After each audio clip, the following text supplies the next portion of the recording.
जी अस्सलाम वालेकुम। आज के लेक्चर की तरफ चलते हैं। FA1 का हमारा आज का दूसरा लेक्चर है। प्रीवियस लेक्चर में यानी कल के लेक्चर में हमने कुछ मेथडोलॉजीज, कुछ टेक्निक्स और इस पे बात की थी कि हम इस सेशन को और इस सब्जेक्ट को कैसे लेके चलेंगे। इस सब्जेक्ट के बारे में हमने ब्रीफ, चूंकि हमें नहीं पता, अभी हमने पढ़ा कुछ नहीं है, लेकिन ब्रीफ ओवरव्यू मैंने दिया था कि ये सिलेबस आपके फ्यूचर में कैसे काम आएगा। इस सब्जेक्ट के बारे में अभी मैं आपको नहीं बता सकता, लेकिन ये जरूर बता सकता हूं कि फ्यूचर में कहां पे और किस जगह और कैसे काम आएगा और हमारी जिंदगी में इसकी इंपॉर्टेंस कितनी है, वो आप जब पहला चैप्टर कंप्लीट होगा तो आपको अंदाजा हो जाएगा। जी, कल के लेक्चर में आपका कोई सवाल, कोई कंफ्यूजन, कोई मसला, कुछ नहीं है, सब अच्छा है? ठीक है। कल क्या स्टडी किया था हमने? कल क्या हमने स्टडी किया था? बिजनेस ऑर्गेनाइजेशन को हमने डिफाइन किया था। बिजनेस ऑर्गेनाइजेशन को डिफाइन करने से पहले हमने दो डेफिनेशन पढ़ी थी। एक ऑर्गेनाइजेशन की डेफिनेशन थी और दूसरी थी बिजनेस की डेफिनेशन। एक बिजनेस की डेफिनेशन थी, एक ऑर्गेनाइजेशन की डेफिनेशन थी। बिजनेस को डिफाइन करें, शाबाश, जो कि कॉमन गोल्स के लिए काम कर रहे हो, शाबाश। और ये क्या कौन लोग कर रहे होंगे? एक ऑर्गेनाइजेशन है जो कॉमन गोल के लिए काम कर रहा है, ऐसी बात है। और फिर हमने बिजनेस के बारे में पढ़ा कि बिजनेस प्रॉफिट ओरिएंटेड भी हो सकता है और नॉन प्रॉफिट ओरिएंटेड भी हो सकता है। यानी जरूरी नहीं है बिजनेस का मकसद, ये जो कॉमन गोल है वो क्या हो, प्रॉफिट अर्न करना हो। ये भी तो हो सकता है कि सोसाइटी को सर्व कर रहे हैं, वो हो सकता है। ऑर्गेनाइजेशन बताएं।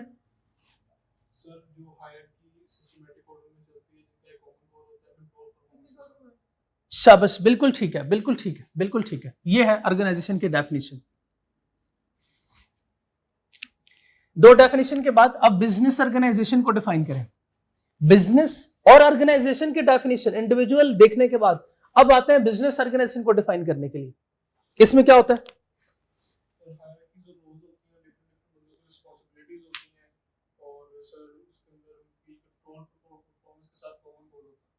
सबसे पहले business organisation is a social, बोले तो समाजी मीन्स, हाँ, लोगों का करेक्शन, लोगों का मजमुआ, अरेंजमेंट्स, तरतीब, बिल्कुल तरतीब। अब तरतीब लोगों की कैसे होगी, कैसे तरतीब होगी?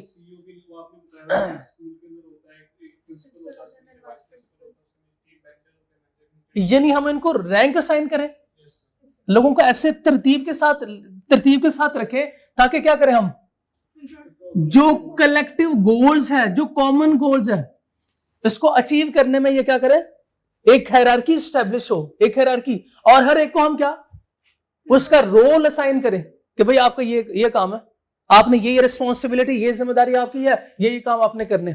होगा क्या उसकी वजह से? होगा क्या? शाबाश, गोल हम अचीव कर सकते हैं फिर। ठीक है, अच्छा चलें, इस डेफिनेशन के मुताबिक ये हम इस डेफिनेशन की शक्ल को बिगाड़ते हैं। हम ऐसे करते हैं कि इनसे कहते हैं कि अरेंजमेंट नहीं है, अरेंजमेंट कहते हैं तरतीब को, ऑर्डर को कहते हैं। हम इससे कहते हैं कि बेतरतीब चीजों को अरेंज, बेतरतीब रखना। इसको बेतरतीबी में क्या नुकसान होगा?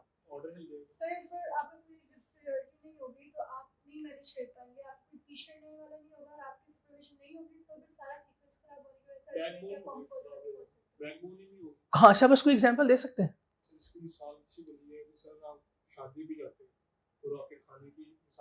बहुत अच्छे, बहुत अच्छे। ये इधर से आपने एग्जांपल कॉपी की है। अब बताएं, शाबाश। इधर से ये मेरे दिमाग में 100% ये एग्जांपल थी, अब मैं यही देने लगा था। बताएं, शाबाश। अगर मैनेजमेंट खराब हो गई, खाने की मैनेजमेंट खराब हो गई, तो दावत वलीमा खाने जो लोग खाने आए हैं क्या कहेंगे? वो डिसपॉइंट हो जाएंगे। ये भी हो सकता है कि दुल्हन वाले नाराज हो जाए, वापस चले जाए। रेपुटेशन का भी रिस्क है, शाबाश। यानी रिस्क को रिड्यूस करने के लिए भी हम ये काम कर रहे होते हैं। एक दूसरी एग्जांपल देखें, हम ऐसे करते हैं, हमने एक गाड़ी बनानी है और ये गाड़ी का सारा स्पेयर पार्ट, सारा कुछ ये पड़ा हुआ है, ठीक है, इस जगह पे। यहां पे आपके वर्कर्स बैठे हुए, ये है एक फैक्ट्री, ये एक फैक्ट्री है। आप इनसे कहते हो कि भाई आओ और गाड़ी बनाओ, गाड़ी बनाना शुरू करो। ये लोग उठते हैं, ये लोग उठते हैं, इधर से स्पेयर पार्ट लेके आते हैं और यहां पे गाड़ी पे काम शुरू हो गया, असेंबलिंग शुरू हो गई, शाबाश। अब जब ये लोग काम कर रहे हैं तो गाड़ी में कौन कौन से काम होते हैं? बॉडी, इंजन फिट करना, शाबाश, टायर्स, शाबाश, बिल्कुल ठीक है, वायरिंग होगी इसकी, डेंटिंग पेंटिंग होगी, शाबाश, और क्या होगा? सीट्स वगैरह अंदर, उसकी लाइट, सारा को, ये सारे काम होंगे, ये सारे काम होंगे।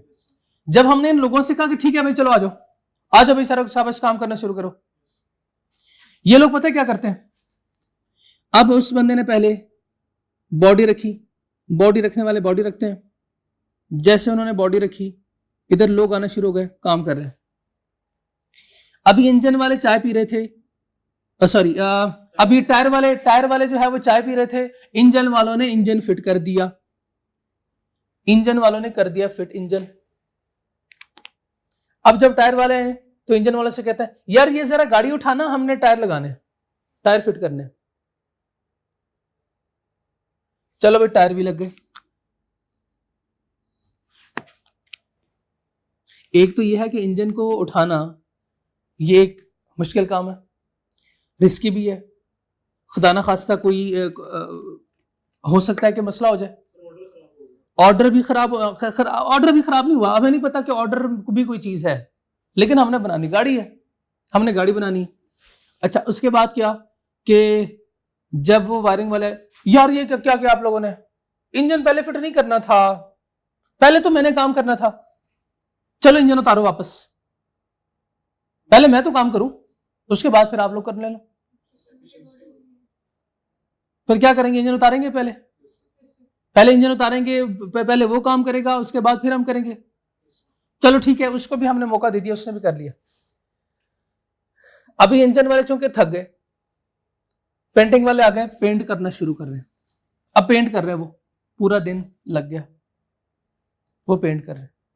क्या एक दिन में आपकी एक गाड़ी बन सकती है? बन जाएगी? बताए, कंपनी को बड़ा फायदा होगा इसका, है ना? हाँ, इसकी जगह अगर हम ये काम ये करें कि हम इनके अरेंजमेंट ऑर्डर लगाएं, हम ऐसे कर लेते हैं कि सबसे पहले जिसका काम उसी को साजे, जो यहां पे बॉडी आ गई, जो जिस काम में एक्सपर्ट है उसको वही काम दे दे। हम इनसे पहले कहें भाई आप लोगों ने क्या करना है, सबसे पहले बॉडी पे काम करना है, फिर इधर इनको कहेंगे आप करें टायर फिट करें, इनको इंजन का काम दिया और इनको सीटें वगैरह, और फिर आके यहां पे क्या होता है कलर और पेंटिंग वगैरह, ठीक है, यानी फिनिशिंग इधर हो जाएगी। ये एक निजाम स्ट्रक्चर्ड हो गया। अब इसका फायदा देखें, जब ये लोग अपने काम से फ्री हो जाएंगे तो जाके साइड पे बैठ जाएंगे, जी नहीं, जैसे ये लोग फ्री हो गए अगले से उधर से दूसरी गाड़ी आएगी। अब इनको फ्री थोड़ी बिठाना है कि जब ये गाड़ी कंप्लीट होगी, अब ये लोग फ्री हो गए ना, अब ये दूसरे उस पे काम कर सकते हैं। कभी उसमें गए ऑटोमोबाइल इंडस्ट्री में, आपने देखा कि वहां पे जो काम हो रहा होता है वो कॉन्टिन्यूसली हो रहा होता है, कोई वहां पे फ्री नहीं बैठा होता, वहां पे कोई बंदा फ्री नहीं बैठा होता। अच्छा, इन्होंने जैसे बॉडी पे काम किया, फिर यहां पे आ गए, ये लोग इंजन फिट कर रहे हैं, जैसे इंजन से फ्री हो गए ये लोग जाके बैठ जाएंगे? नहीं, ये दूसरी गाड़ी इनके पास आई थी, वो इधर ट्रांसफर हो जाएगी। इसी तरह ट्रांसफर होते होते पूरा दिन जो है वो गाड़ियां बनती रहेंगी। यस, अब बताएं शाबाश, अब इनकी एफिशिएंसी बढ़ेगी? क्यों? अरेंजमेंट अच्छी हो गई, अरेंजमेंट अच्छी हो गई। अच्छा, एक बात मुझे और बता सकते हैं, अरेंजमेंट तो बेहतर हो गई, अब ये लोग एक ही काम बार बार कर रहे हैं, बार बार एक काम कर रहे हैं, बार बार एक काम कर रहे हैं, ये लोग भी बार बार एक काम कर रहे हैं, तो क्या अपने काम में स्पेशलिस्ट नहीं बनेंगे? जब मोर रिपीटेडली आप एक काम कर रहे होते हैं, जैसे अभी आप क्लास लेके जाके इसको रीड करेंगे, हर रोजाना इसको रिवाइज करते हैं पूरा चैप्टर, तो बताएं क्या आपको ये पूरा चैप्टर याद नहीं हो जाएगा? होगा ना, ऐसे ही याद होगा। जो बच्चे कहते हैं सर हमें भूल जाता है, तो उसको क्या आप मशवरा देंगे? स्पेशलाइजेशन कैसे आएगी? बार बार पढ़ने से और प्रैक्टिस करने से। हाँ, शाबाश, रिपीटेशन से। तो आपके लिए भी ये मेरा मशवरा है, क्या करेंगे आप लोग? रिपीटेशन करेंगे, क्यों? ताकि याद हो सके और जाके हम पेपर पास करें। कलेक्टिव गोल्स बताएं, इनका कलेक्टिव गोल क्या होगा? हाँ शाबाश, कार मैन्युफैक्चर करना। अच्छा, ये बंदा कहेगा कि मेरा गोल जो है वो सिर्फ बॉडी फिट करना है। नहीं नहीं नहीं नहीं नहीं, वो कहेगा कार मैन्युफैक्चर कर रहा हूं मैं, कार मैन्युफैक्चर। एक कॉमन गोल ये है, कार मैन्युफैक्चर करना। तो ये डेफिनेशन के 3 जो पॉइंट्स हैं मेन, वो समझ आ गए? अच्छा, ये कंट्रोल्ड परफॉर्मेंस के डेफिनेशन जरा मुझे इधर से बताएं।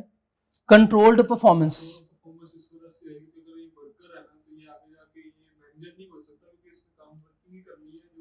ये बहुत बहुत रिस्की बात करें, बहुत ये ऑर्गेनाइजेशन के लिए नुकसानदेह है। यानी आप चाहते हैं कि हम किसी के प्रोग्रेस को स्टॉप करें? नो, ये कंट्रोल परफॉर्मेंस नहीं है। कंट्रोल परफॉर्मेंस ये है कि भाई मेरे काम में टांग ना अड़ाना, मेरे काम में टांग ना अड़ाना, और ना ये कह सकता है कि भाई मैं ये करूं, ये इंजन में फिट करूं। हाँ, ये रोल डिजिग्नेटेड है। क्यों? क्योंकि जब स्पेशलाइज्ड बंदा एक स्पेसिफिक काम करेगा तो एक काम बेहतर भी होगा और जल्दी भी होगा। ठीक है, एक तो बेहतर होगा और दूसरा जल्दी भी होगा। क्लियर? ये है कंट्रोल्ड परफॉर्मेंस। कंट्रोल परफॉर्मेंस ये 3 की एस्पेक्ट्स है ऑफ डेफिनेशन। इसको मैंने शॉर्टली यहां पे डिस्कस किया। यस, कल तो हमने ज़बानी कलामी इसको डिस्कस किया था ना। हाँ, एक ना मैं आपको एग्जांपल और भी दे सकता हूं। हमारे घर में हांडी बनती है ना, हांडी बनती है, बिरयानी बनती है। बताएं साहब, इस बिरयानी की का इसकी कोई तरतीब है? आप तरतीब से बनाते हैं या बेतरतीब भी बना सकते हैं? बेतरतीब नहीं बना सकते। पहले क्या डालते हैं उसमें? सबसे पहले आपको कोरमा बनाना पड़ेगा। ऐसे कर लेते हैं ना, पहले बिरयानी बना लेते हैं, कोरमा आखिर में कर लेंगे। सर बनेगी नहीं। बिरयानी के लिए शर्त क्या है? पहले कोरमा बनेगा, उसके बाद उसके बाद जो है वो आपने चावल को बॉईल करना है। देन फिर आपने क्या करना है, उसमें चिकन अगर डालना है तो पहले उसको फ्राई करना पड़ेगा, उसके बाद फिर उसमें चावल डालने हैं, फिर थोड़ा सा पानी भी ऐड करना है। होगा ऐसे कि नहीं? ऐसे आपकी बिरयानी तैयार हो जाएगी। अगर मैं ऐसे करूं कि मैं इसकी तरतीब को चेंज करूं तो खराब होगा। ऐसे नहीं हो सकता। आप पहले पेपर दे के आए F1 का, उसके बाद आके क्लास से ले लें। सीक्वेंस खराब, फायदा कोई नहीं। शाबाश, सीक्वेंस खराब, फायदा कोई नहीं। तो ये डेफिनेशन में हमें ये सिखा रहा है कि हर एक बिजनेस ऑर्गेनाइजेशन एक तरतीब से चलेगा, एक तरतीब से काम करेगा, तब जाके वो एक कॉमन गोल्स अचीव कर सकता है। ठीक है, कलेक्टिव गोल्स। ऑर्गेनाइजेशन है defined goals. For instance, schools primary goals to educate, while a company main goal is social arrangements। मैंने आपको बताया कि F4 में भी आप पढ़ेंगे कि एक बंदा एक बिजनेस चला रहा है। हमने कल एग्जांपल ली थी KFC। अब माशाल्लाह से इसके बिजनेस ने क्या किया है? ग्रो। अब जब बिजनेस ग्रो करेगा तो इसको क्या करना पड़ेगा? दूसरी दुकान लेनी पड़ेगी। ऐसे ही है ना? बताएं साहब, क्या वो दोनों दुकानों को देख सकता है साइमल्टेनियसली? अपनी कॉपी तो नहीं ना करवा सकता। चले, इनकी 3 दुकानें हो गई। अब क्या करना पड़ेगा? हाँ, इसको दूसरे लोग रखने पड़ेंगे। ये क्या है? Social organisation needs structure and people working together to achieve a common purpose. Usually this structure has clear roles and rules. Control performance. Organization has system to ensure goals are met. कि इनके goals जो है वो achieve हो रहे हैं। This could involve setting sales target, या तो आप sales target रख सकते हैं, और regularly evaluating staff performance भी हम देख सकते हैं। ठीक है, यानी हम अपना प्रॉफिट देख सकते हैं कि पिछले साल हमारी सेल इतनी थी, इस साल हमारी सेल इतनी है। क्या हमारे बिजनेस से ग्रो किया कि नहीं किया? इसकी जरूरत क्यों पड़ी? इसका जवाब ये है, बिजनेस ऑर्गेनाइजेशन यानी ऑर्गेनाइजेशन की जरूरत क्यों पड़ी? इसका जवाब ये है, क्योंकि हमारे बिजनेस ने ग्रो किया, तो अब हमें ऑर्गेनाइजेशन यानी ग्रुप ऑफ पीपल की जरूरत पड़ी, तो क्या करेंगे? ऑर्गेनाइजेशन का फायदा क्या होगा? It enables people to share skills and knowledge. क्यों? गोल्स को अचीव करने के लिए मुझे पता है वही रेसिपी, वही फॉर्मूला सिखाना पड़ेगा, तभी जाके वो उस पॉइंट पे पहुंच सकते हैं। शाबाश, एग्जैक्टली क्योंकि वो अकेला बंदा नहीं संभाल सकता सारी दुकानें, फिर क्या करना पड़ेगा? ये स्किल्स को, ये नॉलेज को शेयर करना पड़ेगा। और वही लोग जब रिपीटेडली ये काम करेंगे तो अपने काम में एक्सपर्ट बनेंगे नहीं। पूल रिसोर्सेज, ये रह गया था कल। दिस वुड बी मनी और टाइम। पूल किसे कहते हैं? पूल जमा करना। शाबाश। रिसोर्सेज मींस जराए, रिसोर्सेज मींस जराए। अच्छा, अब जराए किसे कहते हैं? आप जराए वो सारी चीजें जिसको हम इस्तेमाल करते हैं फॉर स्पेसिफिक ऑब्जेक्टिव। जैसे बिरयानी बनाने के लिए जराए क्या आपके पास रिसोर्सेज क्या क्या है? चावल आपके पास रिसोर्स है, आपके पास गोश्त आपके पास रिसोर्स है, सारे मसाले आपके पास रिसोर्सेज हैं। शाबाश, ये सारी चीजें क्या रिसोर्सेज हैं। तो एक बिजनेस ऑर्गेनाइजेशन में हमारे पास रिसोर्सेज कौन कौन से होते हैं? मैनेजमेंट। शाबाश, मैनेजमेंट। शाबाश, ये कैपिटल, ये लोग जो है वो हमारा क्या है? रिसोर्स है। चाहे वो लोग यानी लेबर जो है लेबर फोर्स हो, या मैनेजरियल लेवल पे हो, या सीनियर सुपरवाइजर लेवल पे हो, या फिर डायरेक्टरशिप लेवल पे हो, ये सारे क्या है? रिसोर्सेज है हमारे इस बिजनेस को चलाने के लिए। अच्छा, इन रिसोर्सेज का हम क्या करते हैं? बिरयानी में डालते हैं? क्या करते हैं? उनका टाइम लेते हैं हम। इन रिसोर्सेज का हम क्या लेते हैं? टाइम लेते हैं। कभी कभार ऐसे भी होता है कि बिजनेस को पैसों की जरूरत है, बिजनेस को पैसों की जरूरत है, तो ये लोग बिजनेस में इन्वेस्ट करते हैं, तब जाके वो क्या बनते हैं? शेयर होल्डर बन जाते हैं। जैसे आपने कभी सुना होगा कि बिजनेस के शेयर्स बेचे जा सकते हैं, यानी कंपनी अपने शेयर्स इशू कर सकती है।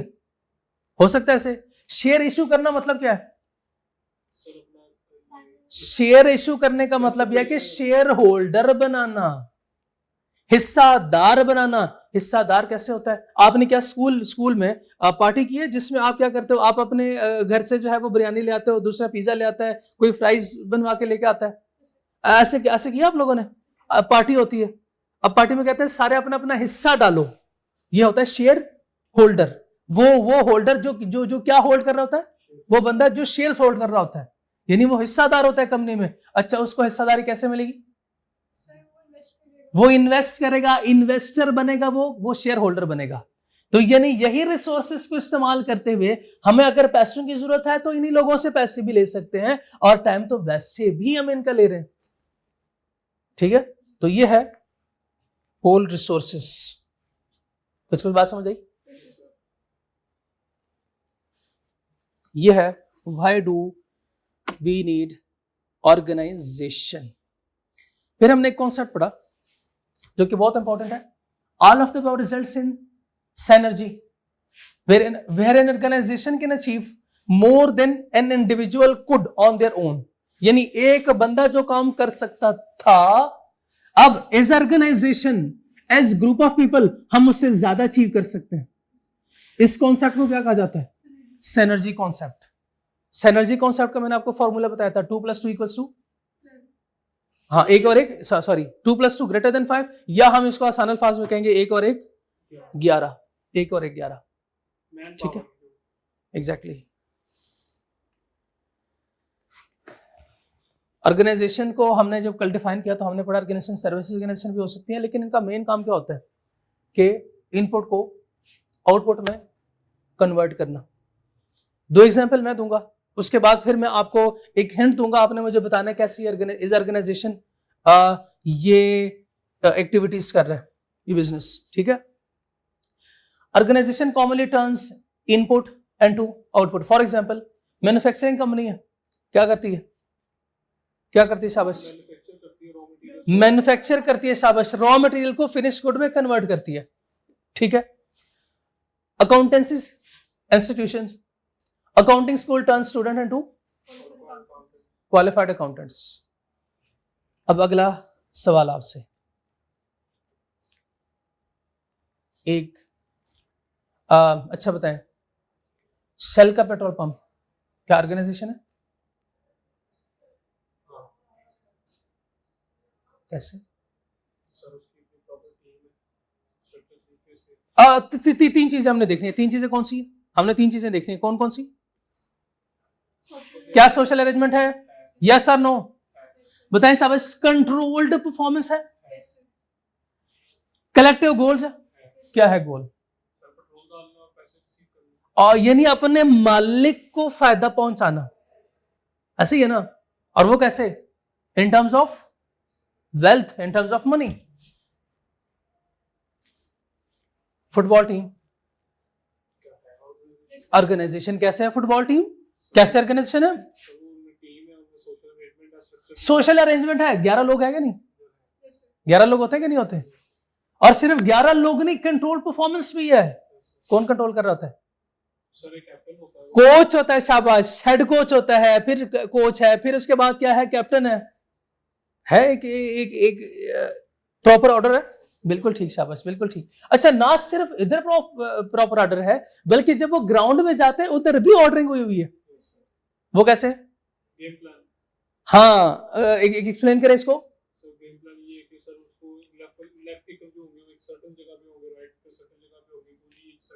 शाबाश। गोलकीपर अपनी जगह पे होता है, फॉरवर्ड वाले फॉरवर्ड ब्लॉक, और पता नहीं उसको आगे वाले को क्या कहते हैं, जो अटैक करते हैं, जो उधर दूसरे गोल के पास खड़े होते हैं। हाँ शाबाश, डिफेंडर और वो फॉरवर्ड वाले। बिल्कुल ठीक है, बिल्कुल ठीक है। और कलेक्टिव गोल इनका क्या है बताएं? शाबाश, टू विन द गेम। शाबाश, ज्यादा से ज्यादा गोल करना दूसरी टीम के अगेंस्ट, ओपोनेंट टीम के अगेंस्ट ज्यादा से ज्यादा गोल करना, यानी इनका ऑब्जेक्टिव है विन द गेम। ठीक है, एक एग्जांपल और हो जाए।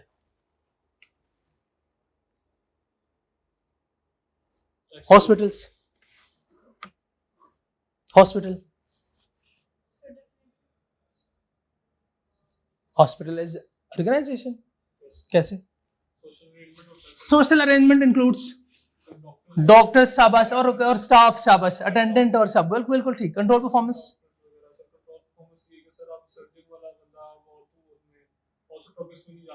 बिल्कुल ठीक, 100% ठीक।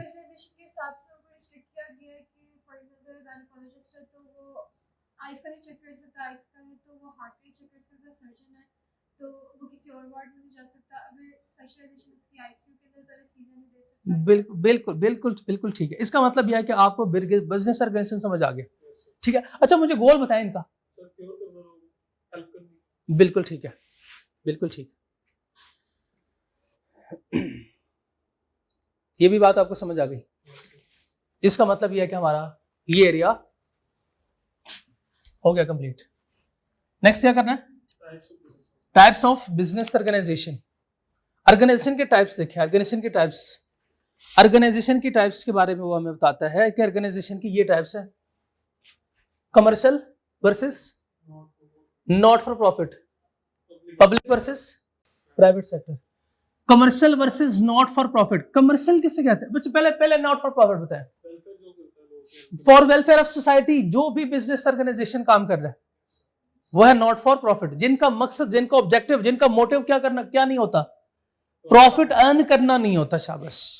और कमर्शियल बताएं, जिनका ऑब्जेक्टिव प्रॉफिट अर्न करना होता है, यानी वो बिजनेस जो प्रॉफिट ओरिएंटेड है, जो अपनी एक्टिविटीज परफॉर्म करता है टू अर्न प्रॉफिट। वैसे ज्यादातर ये काम कौन लोग करते हैं?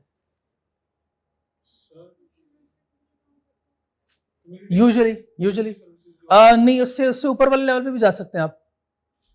अगर आप देखें गवर्नमेंट पूरे मुल्क में क्या काम करती है? गवर्नमेंट, हाँ, गवर्नमेंट का काम क्या है?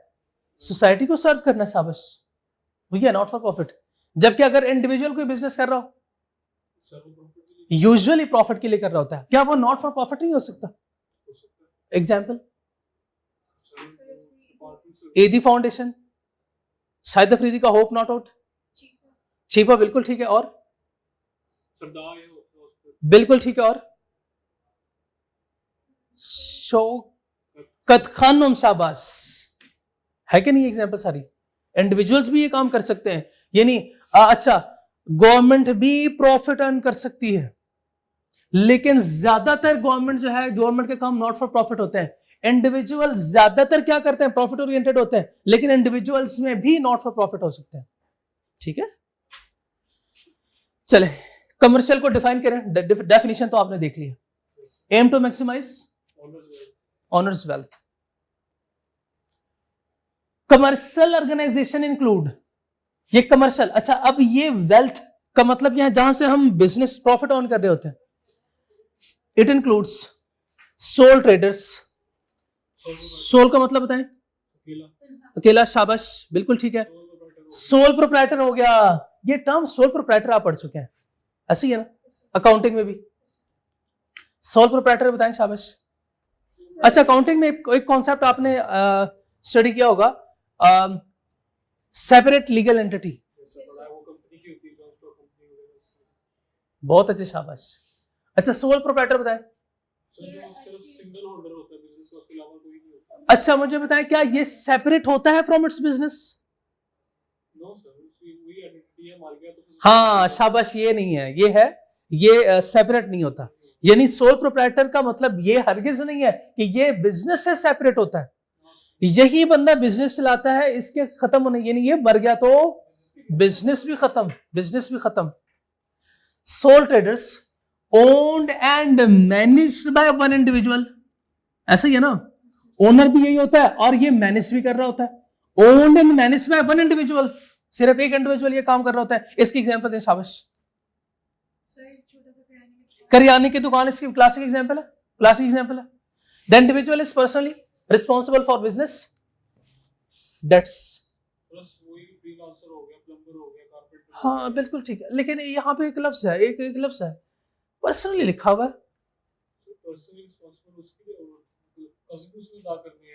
पर्सनली को मैं क्या पता है क्या करूंगा, पर्सनली को मैं ये करके, इसको जब आपको कल नोट्स मिलेंगे तो आपने इसको अंडरलाइन करके लिखना है 100% इसी की लायबिलिटी होगी। पर्सनल लायबिलिटी का मतलब ये होता है कि ये 100% अनलिमिटेड इसकी लायबिलिटी होती है, अनलिमिटेड लायबिलिटी उसकी होती है। सर ये इसका तो लफ्जी तर्जुमा ये नहीं, हाँ लफ्जी तर्जुमा नहीं है, लेकिन जब मैं यहां पे पढ़ाऊंगा इधर तो मैं आपको बताऊंगा कि इस लफ्ज का मतलब ये था, यानी आपको इधर से पूरी बात समझ आ जाएगी। ये क्या लिखा हुआ है, ये लिखा है लिमिटेड लायबिलिटी, और इसका मतलब क्या बताया मैंने आपको, अनलिमिटेड लायबिलिटी। ये लिमिटेड लायबिलिटी क्यों, क्योंकि लिमिटेड लायबिलिटी कम नहीं है, लिमिटेड लायबिलिटी कम नहीं है, और इधर अनलिमिटेड है। कंपनी के केस में क्या होता है, ओनर्स और ओनर यानी शेयर होल्डर और कंपनी सेपरेट होती है, ये सेपरेट एंटिटी है। पार्टनर्स इधर होते हैं, इधर शेयर होल्डर होते हैं। हाँ ये अल्फाज जो है वो आपने मिक्स नहीं करने। उसके बाद पार्टनर्स होते हैं पार्टनरशिप में, शेयर होल्डर होते हैं कंपनीज में, ओनर या शेयर होल्डर भी कहते हैं। बताएं साहब, सोल ट्रेडर्स में इनकी पर्सनल लायबिलिटी का मतलब क्या है, कि इनकी लायबिलिटी अनलिमिटेड होती है, इनकी अनलिमिटेड लायबिलिटी होती है। लिमिटेड लायबिलिटी कंपनीज की तरफ आए, ओनर्स या share holders have limited liability. कितनी लिमिटेड होगी इनकी लायबिलिटी, कितनी लिमिटेड होगी इनकी लायबिलिटी, शाबाश। 1 लाख होगी, 1 करोड़ होगी, 10 लाख होगी, 5 लाख होगी, जितना कैपिटल मींस के जितना वो पैसे बिजनेस में इंजेक्ट किए उन्होंने। शेयर होल्डर्स के पास जितने शेयर्स होंगे, F4 में पढ़ेंगे, जितने शेयर्स होंगे उतनी इनकी लायबिलिटी होगी। जितने शेयर्स होंगे, शेयर्स होंगे का मतलब क्या है,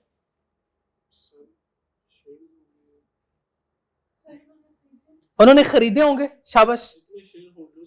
नहीं, जितने शेयर होल्डर नहीं, जितने शेयर्स होंगे वो उन्होंने खरीदे होंगे शेयर्स। शेयर्स के अगेंस्ट उन्होंने क्या किया होगा, पैसे दिए होंगे, कंपनी को पैसे दिए होंगे, यानी ये इनका कैपिटल कहलाता है। शाबाश, आपका कैपिटल सही था, लेकिन मैं कैपिटल के डेफिनेशन आपको बताइए। कैपिटल पैसे होते हैं जो ओनर बिजनेस में इंजेक्ट करता है, इन्वेस्ट करता है, शाबाश, वो कहलाते हैं उसका कैपिटल। यानी जितना उसने इन्वेस्ट किया है, जितना उसने इन्वेस्ट किया है उतने के लिए वो लायबल है। फॉर एग्जाम्पल उसने जो इन्वेस्ट किया था वो 5 मिलियन किया है, 5 मिलियन किया है, और बिजनेस की लायबिलिटी, कंपनी की लायबिलिटी 15 मिलियन है, तो बताएं कितने के लिए लायबल है वो? 15 पूरा के लिए लायबल है। क्यों?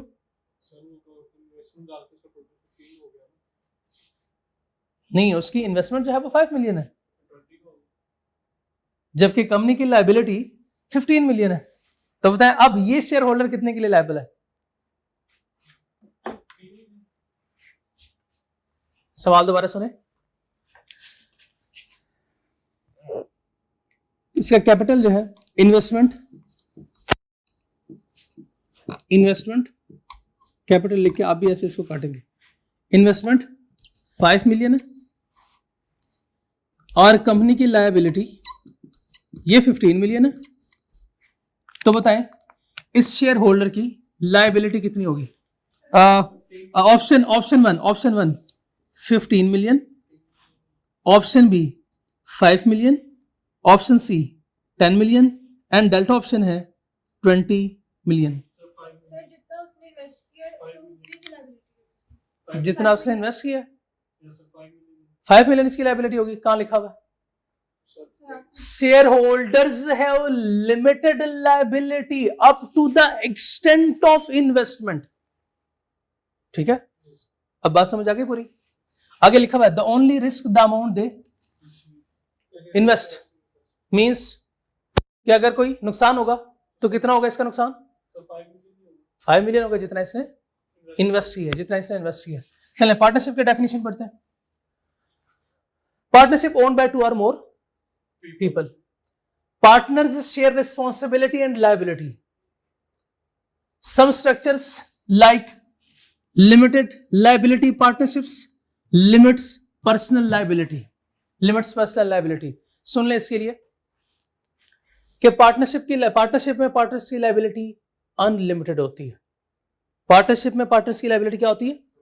Unlimited liability. अनलिमिटेड का मतलब बताएं शाबाश। अब इधर बताएं, एक पार्टनर ने, ये पार्टनर्स है,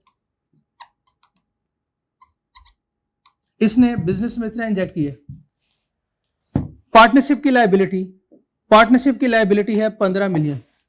अब बताएं ये पार्टनर कितने अमाउंट के लिए लायबल है?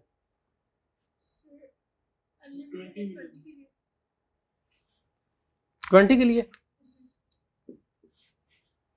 बिजनेस की लायबिलिटी तो बताए ना कितनी है? 15 लायबिलिटी है, वो तो इसके पैसे हैं, ये क्यों लायबिलिटी होगी? ये तो ऑलरेडी वो पैसे दे चुका है तभी तो बिजनेस चल रहा है। 15 मिलियन होगी। क्यों? 100% शाबाश, 100%। यहाँ पे अनलिमिटेड लायबिलिटी है इसकी, अनलिमिटेड लायबिलिटी। अच्छा, अनलिमिटेड लायबिलिटी का मतलब पता है क्या होता है? एक बिजनेस में, देखिए ये है F4 का टॉपिक, लेकिन यहाँ पे बेसिक अंडरस्टैंडिंग जरूरी है। एक बिजनेस के 4 पार्टनर है, पार्टनरशिप में कितने पार्टनर्स हैं? 4। अब इन्होंने कोई ट्रांजैक्शन किया, इस ट्रांजैक्शन पे इनको लॉस हुआ, और कितने का लॉस हुआ? 20 मिलियन का लॉस हुआ। ठीक है, बिजनेस के पास यानी पार्टनरशिप फर्म के पास जो कैपिटल या अमाउंट इस वक्त मौजूद है वो है 11 मिलियन, 11 मिलियन का हमारे पास कैपिटल मौजूद है in the form of cash, कह लें, और कैश इक्विवेलेंट। अब बताएं शाबाश, ये 4 पार्टनर में एक मिस्टर ए है, मिस्टर ए की लायबिलिटी कितनी होगी?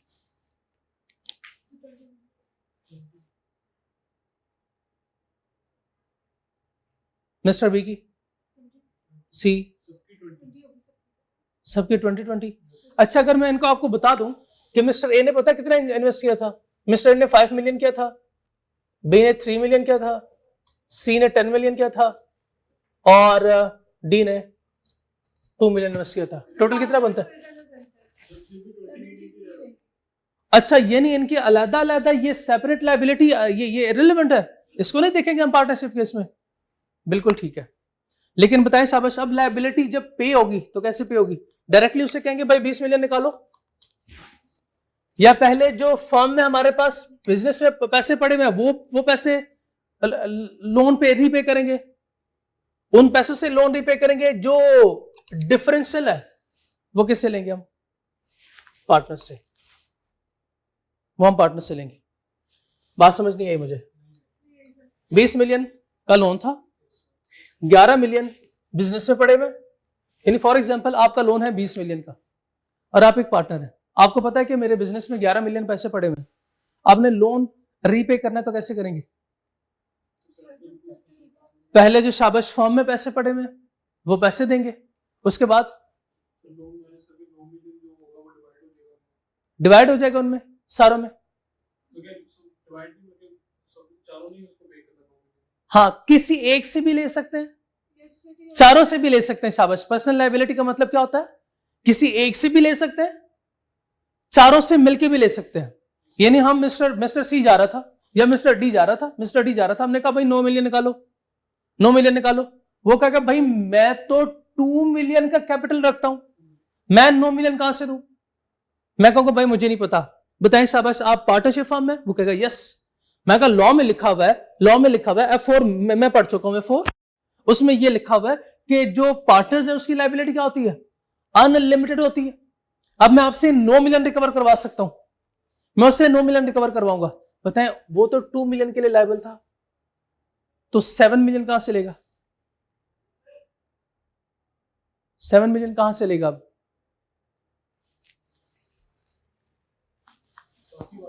बाकी पार्टनर से खुद रिकवर करवाएगा। थर्ड पार्टी किसी को भी जाके पकड़ सकती है, थर्ड पार्टी किसी को भी जाके पकड़ सकती है। ये बात हमें आसानी से समझ नहीं आती। हम हैं 4 पार्टनर, हम ये 4 पार्टनर हैं, ठीक है। हमारी फर्म की लायबिलिटी है 10 मिलियन, अभी हमने कोई पैसे रिपे नहीं किए, हम चारों ने 2 मिलियन इन्वेस्ट किया बिजनेस में, ठीक है। कलेक्टिवली भी जो 10 मिलियन नहीं है, ताकि आपको कंफ्यूजन ना हो। अब जिस पार्टी के साथ हमने कॉन्ट्रैक्ट किया था उस पार्टी की लायबिलिटी 10 मिलियन है। वो पार्टी क्लास के अंदर आई और मुझे कहते सर आप रहने दें सर हमें पता है आप ना आपके पास पैसे नहीं है, आजकल आपके पास पैसे नहीं है। वो पार्टी फौरन आपके पास आई, भाई पैसे निकालो, भाई पैसे निकालो। आप ये नहीं कह सकते कि यार बाकी भी तो बैठे हुए हैं, उनसे क्यों पैसे नहीं ले रहे, उनसे क्यों नहीं ले रहे पैसे? वो कहा भाई मेरी मर्जी, आप पार्टनरशिप फॉर्म में हो, आपकी लायबिलिटी अनलिमिटेड है, मैं जाके किसी से भी ये पैसे रिकवर करवा सकता हूं, लॉ कहता है। तो बाय लॉ वो बिल्कुल ठीक है। आप चुप करके उसके पैसे देंगे क्या? उसके बाद भी, उसके जाने के बाद भी आप चुप बैठेंगे? नहीं। अब आप क्या कहेंगे? बाकी पार्टनर से कहेंगे पैसे निकालो, बाकी पार्टनर से कहेंगे पैसे निकालो। ये बात समझ आ गई? F4 में जाके आपके ये प्रोविजन हेल्प करेगी। सोल ट्रेडेड पार्टनरशिप में फर्क क्लियर है? लिमिटेड लायबिलिटी की डेफिनेशन भी क्लियर हो गई? बताएं साहब इसमें शेयर होल्डर की लायबिलिटी, सॉरी शेयर होल्डर होते नहीं, इसमें ओनर की लायबिलिटी कितनी होती है? 100% लायबल होता है। पार्टनरशिप स्टाइल बिजनेस में अनलिमिटेड लायबिलिटी होती है। एक्सेप्शन क्या है? ये एक्सेप्शन है, limited liability partnerships. Some structures like limited liability partnerships limit personal liability. Limit personal liability का मतलब क्या?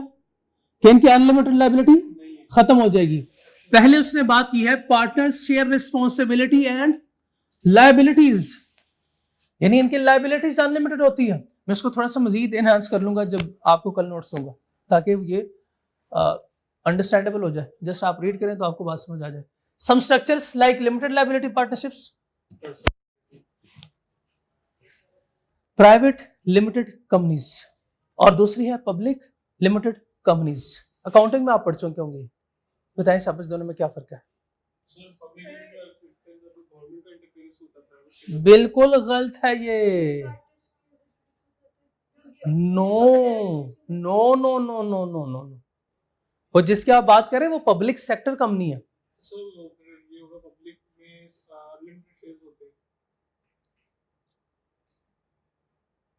अनलिमिटेड शेयर्स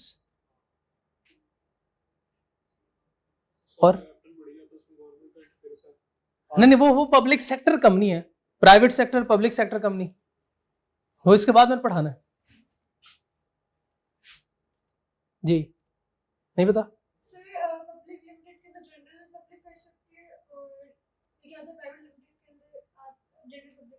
प्राइवेट का मतलब क्या होता है? जाति। प्राइवेट का मतलब क्या होता है? जाति। और पब्लिक का मतलब क्या होता है? अवामी। शाबाश। आप कहते हैं ये प्राइवेट कार है और ये पब्लिक ट्रांसपोर्ट है, क्या मतलब? दोनों में डिफरेंस क्या है? पब्लिक में कोई भी चढ़ सकता है, शाबाश, कोई भी जा सकता है, जबकि प्राइवेट में आपकी इजाजत के बगैर, आपके पर्सनल है, कोई नहीं जा सकता। प्राइवेट पार्क और पब्लिक पार्क में क्या फर्क है? पब्लिक पार्क का मतलब यह है कि कोई भी आ सकता है, कोई पूछने वाला नहीं है। यानी इसका मतलब इस कंपनी में कोई भी आ सकता है, इस कंपनी में हर कोई नहीं आ सकता।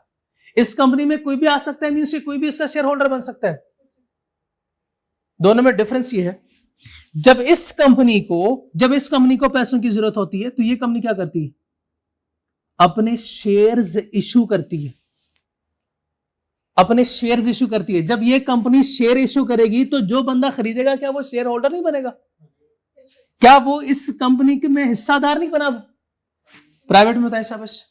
प्राइवेट कंपनी वो कंपनी होती है जो क्या अपने शेयर्स इशू कर सकती है? अगर इसने अपने शेयर इशू किया तो अगला बंदा इसका हिस्सादार बन गया। बताइए, यहां पे हर कोई आ सकता है। इसका मतलब ये लॉ इसको रिस्ट्रिक्ट करता है from being what?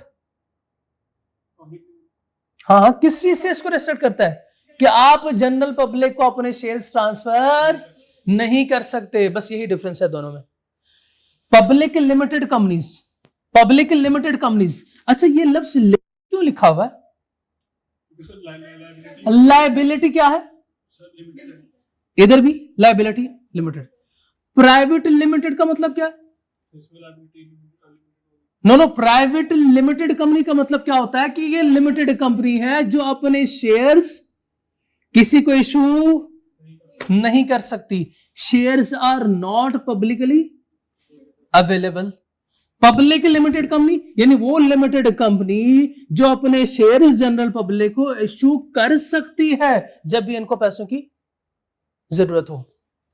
Large publicly traded, making it easier to raise funds. मैंने सिर्फ की पॉइंट्स लिखे आज के लेक्चर के लिए। मैंने सिर्फ की पॉइंट्स लिखे, मैं पूरी लाइन नहीं लिखी। आप देख सकते हैं। लार्ज क्या मतलब? Large usually small. ये कंपनी यूजुअली स्मॉल होती है। ये मैंने सिर्फ अपने लिए लिखा, आप लोगों के लिए नहीं लिखा हुआ। इससे मैंने आपको एग्जांपल भी देनी है, फिर उसके बाद जो है वो मैंने आपको इसको एक्सप्लेन भी करना है फर्दर। अच्छा, ये बातें तो नहीं ना लिखी हुई। बाकी लिमिटेड की डेफिनेशन नहीं लिखी हुई, मैंने आपको बता दी। ठीक है, कोई और डिफरेंस बता सकते हैं?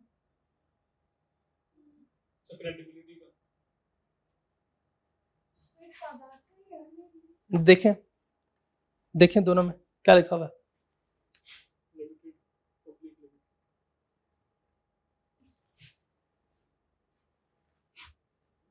PLC means public limited company. अगर सिर्फ लिमिटेड लिखा हो तो इसका क्या मतलब है? ये ठीक है। अब सुने, या तो इसके साथ PVT लिखा होगा प्राइवेट लिमिटेड, या सिर्फ लिमिटेड लिखा होगा। आप अगर बाहर जाते हैं ना तो आप देखें क्रिसेंट के बोर्ड पे क्या लिखा होता है? क्रिसेंट प्राइवेट लिमिटेड कंपनी है, प्राइवेट कंपनी है क्रिसेंट। बताया ना शाबाश, प्राइवेट लिखा हुआ है ना, लिखा प्राइवेट लिमिटेड। अगर लफ्ज प्राइवेट ना भी लिखा होता, वहां पे सिर्फ लिखा होता क्रिसेंट लिमिटेड कंपनी। क्योंकि पाकिस्तान में एक एडिशनल रिक्वायरमेंट है, PVT लिखना पड़ता है, जबकि यूके में नहीं है। हम क्या ACCA कर रहे हैं ना, यूके पढ़ रहे हैं। हाँ, यूके का है ना लिमिटेड। क्योंकि ये लॉ है इसलिए मैं आपसे पूछा कि आप ACCA कर रहे हैं, यानी यूके का लॉ पढ़ रहे हैं हम। तो इसके साथ क्या लिखा होगा? लिमिटेड। ओके, आप इससे कोई एग्जांपल दे सकते हैं?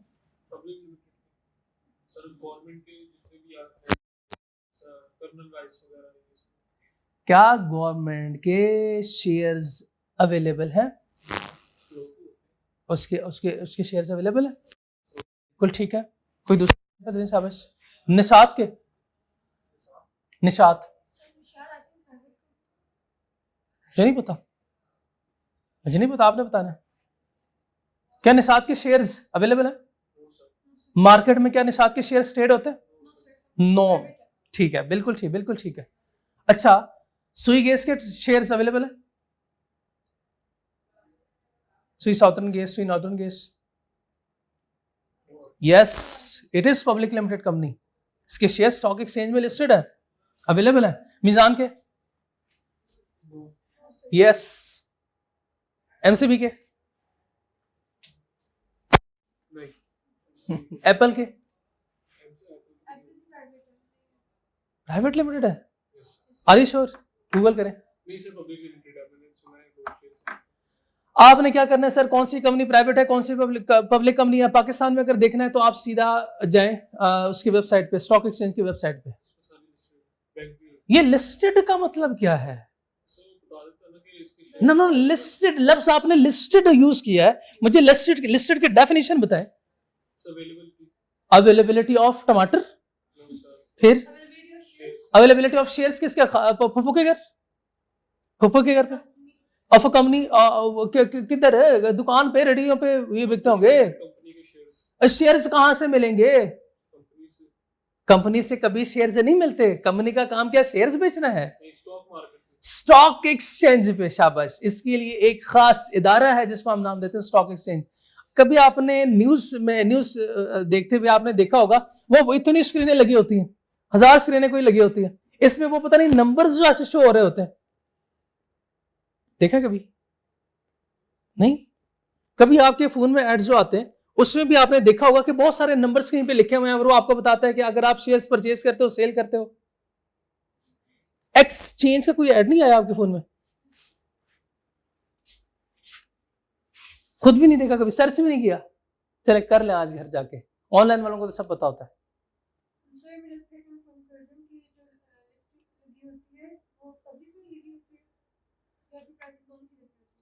Listed means listing. आप ये पूछना चाह रहे हैं कि प्राइवेट की होगी या पब्लिक कंपनी की? ये तो सवाल मेरा आपसे, ये तो मेरा आपसे सवाल है. पब्लिक के क्यों, प्राइवेट के क्यों नहीं?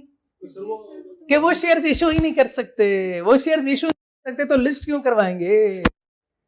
लिस्ट क्यों करवाएंगे? ये नहीं, ये तो ऐसा ही है जैसे आपने टमाटर जो है वो रेडी में रखे हैं, आवाज लगा रहे हैं आप, भाई टमाटर ले लो, टमाटर ले लो. लेकिन वो कोई बंदा जब आता है तो आप कहते नहीं ये बेचने के लिए नहीं है, बेचने के लिए नहीं है. तो ये तो ऐसी बात होगी कि प्राइवेट वाले जाके लिस्ट करवाएं और उनसे कहें नहीं हम बेचेंगे नहीं, हम किसी को बेचेंगे नहीं, लेकिन लिस्ट करवा लिया. डीओजी ने काटा होगा. ओके, हम क्या पढ़े थे? Types of organisation. उसमें कमर्शियल वर्सेस नॉन प्रॉफिट. ये है कमर्शियल की सारी टाइप्स, ठीक है. अब नॉन प्रॉफिट ऑर्गेनाइजेशन, नाम ही इसका कॉन्सेप्ट है, not for profit organisation, do not aim for. तो फिर किस लिए, मकसद क्या होता है, ऑब्जेक्टिव क्या होता है इनका? शाबाश, वेलफेयर प्रोवाइड करना. एग्जाम्पल? बिल्कुल ठीक, बिल्कुल ठीक है. ये सारी है, इदीचिपा आगे भी आ रहा है. ये कौन से, ये क्रिश्चियन की बात कर रहे हो? हाँ, ये कौन से स्कूल्स? गवर्नमेंट के अदारे. शाबाश. गवर्नमेंट के हॉस्पिटल्स, गवर्नमेंट की चैरिटी ऑर्गेनाइजेशन का नाम बता सकते हैं? गवर्नमेंट है. 1122. शाबाश, जनरल हॉस्पिटल्स. ये इधर जना हॉस्पिटल्स 1122 भी है. ये चैरिटीज है. और क्लब्स, डिफरेंट क्लब्स होते हैं गवर्नमेंट के इदारे. ये है नॉट फॉर प्रॉफिट ऑर्गेनाइजेशन. कोई इसमें फर्दर डिस्कशन नहीं है. पब्लिक वर्सेस प्राइवेट जिसकी आप बात कर रहे थे सर, गवर्नमेंट वो इधर आएगा. अब देखिए यहां पे गवर्नमेंट आ गई. पब्लिक सेक्टर ऑर्गेनाइजेशन, आपने कहा ये गवर्नमेंट कंट्रोल करती है, तो वो ये पब्लिक सेक्टर ऑर्गेनाइजेशन है, पब्लिक कंपनी नहीं. पब्लिक कंपनी कुछ और है, पब्लिक सेक्टर ऑर्गेनाइजेशन कुछ और है. Public sector organisation control by government, provide essential services, जैसे कि आपकी पुलिस, आपकी मिलिट्री, आप एजुकेशन, हेल्थ केयर. ये क्या है? Public sector organisation, public sector. और प्राइवेट सेक्टर ऑर्गेनाइजेशन में रन बाय प्राइवेट इंडिविजुअल और ग्रुप्स. इट इंक्लूड बिजनेसेस जैसे क्रिश्चियन कॉलेज, चैरिटीज जैसे कि Shaukat Khanum, and clubs. Both profit seeking and not for profit exist here. बताया था ना आपको कि ये प्राइवेट सेक्टर, प्राइवेट वाले बंदे जो हैं वो बिजनेस ऑर्गेनाइजेशन भी कर सकते हैं और नॉट फॉर प्रॉफिट ऑर्गेनाइजेशन भी कर सकते हैं. रन कर सकते हैं, ठीक। और नॉन गवर्नमेंटल ऑर्गेनाइजेशन, ये है गवर्नमेंट ऑर्गेनाइजेशन, ये है नॉन गवर्नमेंटल ऑर्गेनाइजेशन। ये कौन से होंगे, ये कौन से होंगे शाबाश? हाँ शाबाश, ये देखें नॉट फॉर प्रॉफिट, यानी प्राइवेट इंडिविजुअल है, प्राइवेट इंडिविजुअल वो क्या कर रहा है, नॉट फॉर प्रॉफिट एक्टिविटीज कर रहा है, नॉट फॉर प्रॉफिट एक्टिविटीज कर रहा है। यह इंडिपेंडेंट फ्रॉम गवर्नमेंट है, यानी गवर्नमेंट इसमें, गवर्नमेंट का दखल नहीं होगा, गवर्नमेंट नहीं चला रही तो कौन चला रहा होगा? शाबाश। Do not promote political, social, environmental, इन लोगों का मकसद, ऑब्जेक्टिव ये होता है। लेक्चर के शुरू में मैंने आपसे पूछा था इसी क्यों कर रहे हैं, पूछने का मकसद क्या था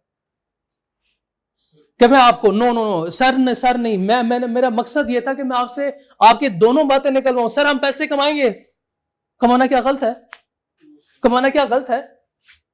प्राइवेट सेक्टर ऑर्गेनाइजेशन आप कमाए, शौक से कमाए, बिल्कुल अच्छी बात है, लेकिन मैंने कहा साथ में ये भी ना भूलिएगा, ये भी ना भूलिएगा गोल क्या होगा। अब बताएं गोल क्या होगा? आपका गोल होना चाहिए प्रोस्पायर कंट्री, एक प्रोस्पायर स्टेट, एक जिंदाबाद पाकिस्तान।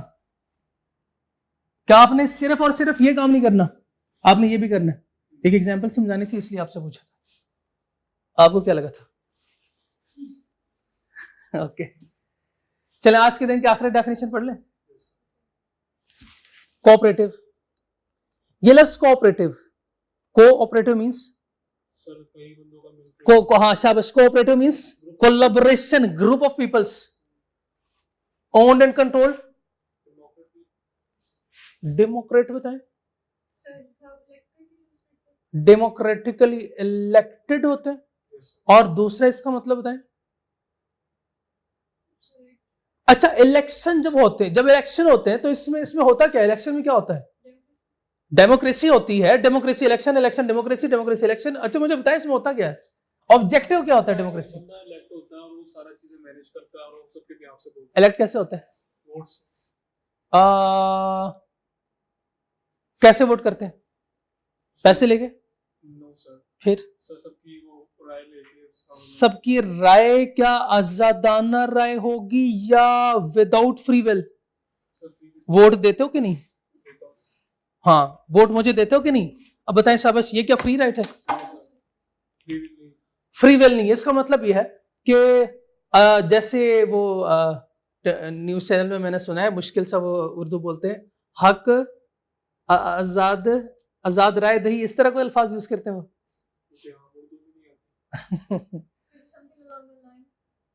यानी वो अपनी मर्जी से कोई वोट कास्ट करता है। हाँ आपको आजादी हासिल है कि आप अपनी राय दे सकते। हाँ शाबाश, freedom of speech, Urdu English ठीक है।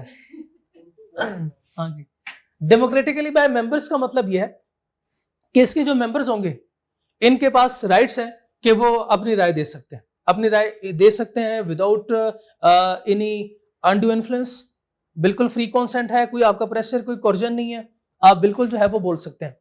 मेंबर्स यूजुअली हो इक्वल वोटिंग राइट्स, सारे लोग एक जैसे होते हैं। ये कोऑपरेटिव सोसाइटीज आपने अक्सर देखा होगा, जैसे हमारे माशरे में भी बहुत सारे कोऑपरेटिव सोसाइटीज बनते हैं, हर सोसाइटी के अंदर कोऑपरेटिव सोसाइटी, इसमें उनका एक व्हाट्सएप ग्रुप बना होता है, कुछ मखसूस लोग होते हैं। मैं तो एक एग्जांपल दे रहा हूं, व्हाट्सएप ग्रुप बना होता है क्योंकि आजकल सोशल इंटरेक्शन बहुत कम है, तो व्हाट्सएप सोशल जो है वो सोशल मीडिया में कन्वर्ट हो गई है। ये पंचायत वाला हिसाब नहीं है।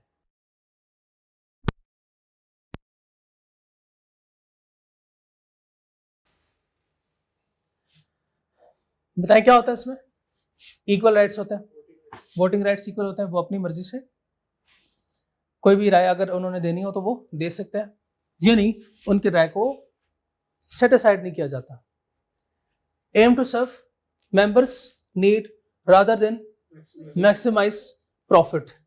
देखा आपने cooperative societies, non governmental organisation, not for profit organisation, तीनों में एक ही बात कर रहा है वो कि प्रॉफिट अर्न करना हमारा मकसद नहीं होता।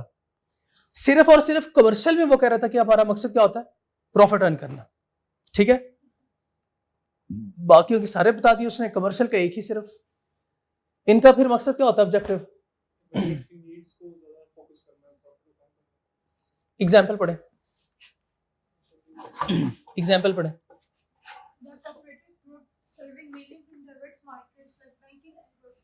आप अपनी एग्जाम्पल दे, ये तो मेरी एग्जाम्पल थी, ये तो मेरी एग्जाम्पल थी। वो तो होगी, हमने डिस्कस कर ली। अक्सर अक्सर ऐसे होता है सोसाइटीज के अंदर, कोई डेथ हो गई, अब ये सारे लोग जो है वो इकट्ठे मिलके काम कर रहे होते हैं।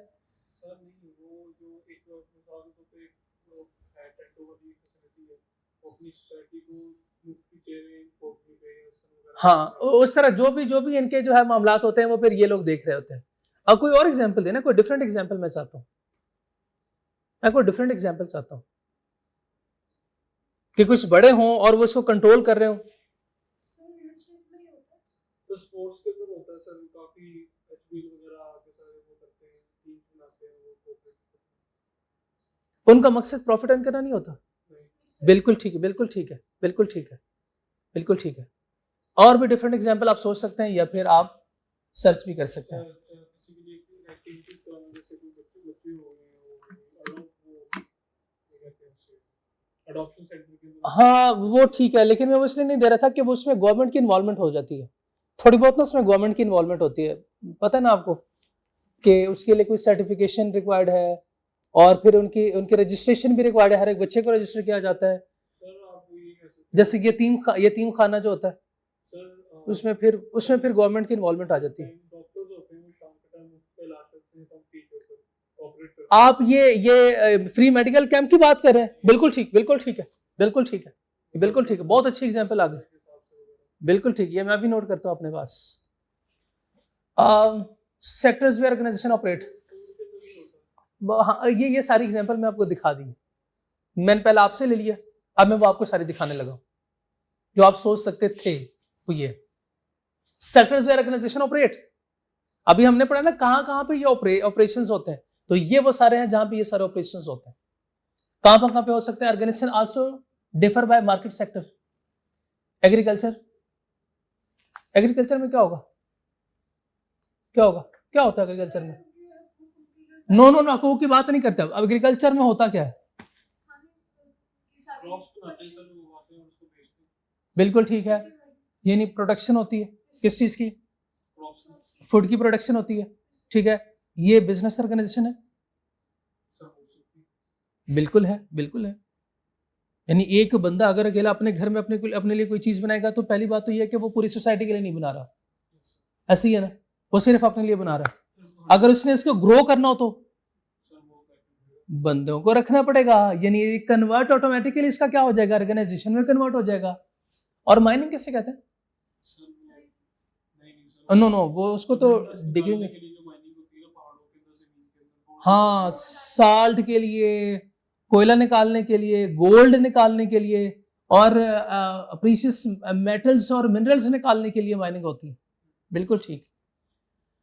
क्या ये भी ऑर्गेनाइजेशन है? ये भी ऑर्गेनाइजेशन है, बिल्कुल। इसमें ग्रुप ऑफ पीपल्स वर्क कर रहे होते हैं। फाइनेंस सबसे बड़ा रिटेलर्स का काम, रिटेलर्स कौन होते हैं?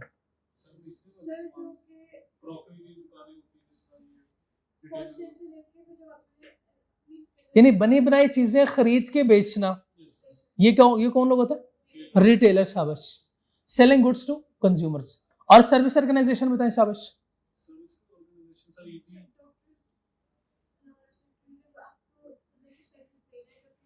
डॉक्टर्स हैं, यानी हॉस्पिटल्स, बिल्कुल ठीक है। और टीचर्स स्कूल्स में, इंस्टीट्यूशन जो है वो कौन से? स्पोर्ट्स, बिल्कुल ठीक है, सर्विस प्रोवाइडर है। आर्मी सर्विस प्रोवाइडर है। पुलिस फोर्स यानी मिलिट्री सर्विस प्रोवाइडर। और आल ठीक है। और कौन?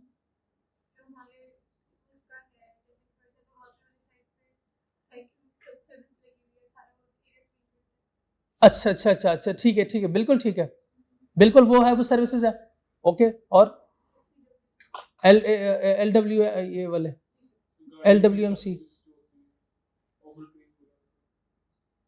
हाँ बिल्कुल, ट्रैवलिंग सर्विसेज बिल्कुल ठीक है, बिल्कुल ठीक है, 100% ठीक है। ये सारे सर्विस के एग्जांपल है। डेफिनेशन देखिए, ऑफरिंग इंटेंजिबल प्रोडक्ट्स, हाँ जी, इसको हम टच नहीं कर सकते लेकिन एंजॉय कर सकते हैं। ठीक है, क्या पढ़ा आज के लेक्चर में हमने पढ़ा, हमने कहाँ से शुरू किया? डेफिनेशन से हमने शुरू किया। हमने पहले डेफिनेशन देखी, उसके बाद फिर पर्पस, और पर्पस हमने देखे why do we need organisation, 3+ energy भी है, ऐसे ही था ना। उसके बाद फिर टाइप्स ऑफ बिजनेस ऑर्गेनाइजेशन, कितने टाइप्स हैं? कितने टाइप्स हैं? नो, इट्स 4 कैसे? No, commercial versus not for profit, public शाबाश वर्सेस प्राइवेट, और एक और भी है कोऑपरेटिव, यानी टोटल 5 है, 5 टाइप्स है, याद रखेंगे। उसके बाद sectors where organisation operates, activities या फंक्शंस ऑफ, वो फंक्शंस जहां पे ऑर्गेनाइजेशन अपने फंक्शन परफॉर्म करे, वो सेक्टर्स, वो सेक्टर जहां पे ऑर्गेनाइजेशन अपने फंक्शंस या एक्टिविटीज परफॉर्म कर रहे होते हैं। Agriculture, mining, finance, retailer, services. ये पूरा ये याद करेंगे आप, जितना आज हमने पढ़ा है। नहीं करना याद, नहीं कर, याद करना नहीं है, याद रखना है। यस एग्जैक्टली, याद रखना है। ये जो सारी बातें मैंने की हैं, ये सारी बातें वहां पे नहीं लिखी हुई थी, ये सारी बातें नहीं लिखी हुई थी, लेकिन डिफरेंट एग्जाम्पल्स देने का मकसद क्या था? कि याद रहे, आपको कॉन्सेप्ट क्लियर हो और ये आपको याद रहे। याद करना नहीं है, याद आपने सिर्फ इतना करना है, याद आपने सिर्फ इतना करना है। आपने डेफिनेशन याद करनी, डेफिनेशन जाहिर है वो हम याद करते हैं, वो उसमें तो कॉन्सेप्ट होता है लेकिन याद रखते हैं। उसके बाद टाइप्स 5 याद रखनी है और कॉन्सेप्ट को अंडरस्टैंड करना है, और उसके बाद सेक्टर्स को, इन अल्फाज को सिर्फ याद करना है, इसको याद नहीं रखना, इन अल्फाज को सिर्फ याद करना है, बाकी आपको कॉन्सेप्ट क्लियर है, ठीक है। और गुड न्यूज बताऊं, यस, आपका कैप्लन और स्टडी रिसोर्स, जो स्टडी हब है, इसके मुताबिक एक चैप्टर कंप्लीट हो गया, लेकिन मैं उसको एक चैप्टर में क्लासिफाई नहीं करूंगा। यह हमारे पहले चैप्टर का एक पार्ट हो गया। कैप्लन के मुताबिक, टीपीपी और स्टडी हब के मुताबिक एक चैप्टर कंप्लीट होता है, लेकिन यहां पे मैं इसको कंप्लीट नहीं करता। हमने 2 चैप्टर का एक चैप्टर बनाया है, ठीक है, दोनों को मर्ज किया हुआ है क्योंकि एक जैसे थे और सिमिलर टॉपिक है। मैं चाहता हूं कि एक चैप्टर को, एक पूरे चैप्टर में आपको पता हो कि इसमें क्या क्या हमने पढ़ा है, ठीक है। ऑनलाइन वाले स्टूडेंट्स के LMS में ये अवेलेबल करवा दूंगा, आप उधर से डाउनलोड कर सकते हैं और आपको क्लास में शेयर हो जाएगा, ठीक है। कोई सवाल, कोई सवाल पूछना चाहते हो? चलें 2 मिनट में क्विकली इसको रिवाइज करें। मैं चाहता हूं आप रिवाइज करवाएं। सबसे पहले बिजनेस ऑर्गेनाइजेशन की डेफिनेशन थी, देन व्हाई डू, वो 3 पॉइंट्स थे, की एस्पेक्ट्स। उसके बाद why do we need organisation, शाबाश, और उसमें कितनी बातें थी? 3 बताएं, शाबाश। Share skills and knowledge, pool resources, specialisation, और आखिर में सिनर्जी। उसकी फिर 2 एग्जांपल लिखी हुई थी आज के लेक्चर में। उसके बाद क्या पढ़ा हमने?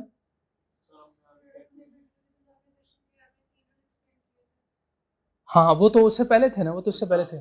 उसके बाद टाइप्स ऑफ बिजनेस ऑर्गेनाइजेशन में सबसे पहले कमर्शियल वर्सेस, कमर्शियल में कितने टाइप्स हैं? इंक्लूड्स सबसे पहले sole traders, partnership, companies.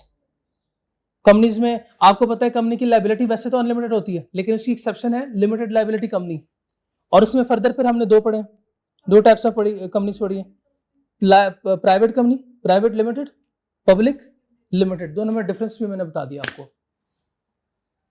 Okay. उसके बाद फिर नॉट फॉर प्रॉफिट ऑर्गेनाइजेशन को हमने डिफाइन किया, देन प्राइवेट सेक्टर को और पब्लिक सेक्टर को डिफाइन किया, फिर कोऑपरेटिव सोसाइटीज हो गई, कोऑपरेटिव्स, एंड देन आखिर में सेक्टर वेयर ऑर्गेनाइजेशन ऑपरेट। ये सारे वो सेक्टर्स हैं 5, एग्रीकल्चर, माइनिंग, फाइनेंस, रिटेलर और services. Clear? Is it okay? कोई सवाल? कोई सवाल नहीं? चैप्टर भी हमारा कंप्लीट हो गया as per study resource. Study hub अगर आप देखना चाहें तो आप देख भी सकते हैं आज। ठीक है, कोई सवाल नहीं है, ऑनलाइन वालों का कोई सवाल है तो वो व्हाट्सएप ग्रुप में पूछ सकते हैं। आज का लेक्चर यहाँ ख़त्म करते हैं। अस्सलाम वालेकुम।